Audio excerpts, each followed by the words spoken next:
considerado e todo mundo dizia que era um cara maneiro. Outros o criticavam porque ele era funkeiro. Funk não é motivo, é uma necessidade, é pra calar os gemidos que existem nessa cidade.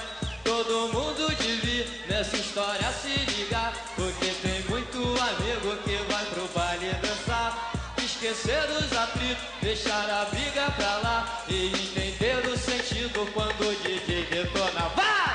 A estrela não brilha. Eu vou ler de novo! Ele era funkeiro. E anoitecia e ele se preparava, é pra curtir o seu baile que em sua veia rolava. Foi com a melhor camisa, tênis que comprou suado, e bem antes da hora ele já estava arrumado. Se reuniu com a galera, pegou bonde lotado, os seus olhos brilhavam, ele estava animado. Sua alegria era tanta ao ver tinha chegado, foi o primeiro a descer e por alguns foi saudade. Mas naquela pista esquina, jeito apareceu, com a cara amarrada, sua alma estava um breu. Carregava o ferro em suas mãos, apertou o gatilho, dá qualquer explicação.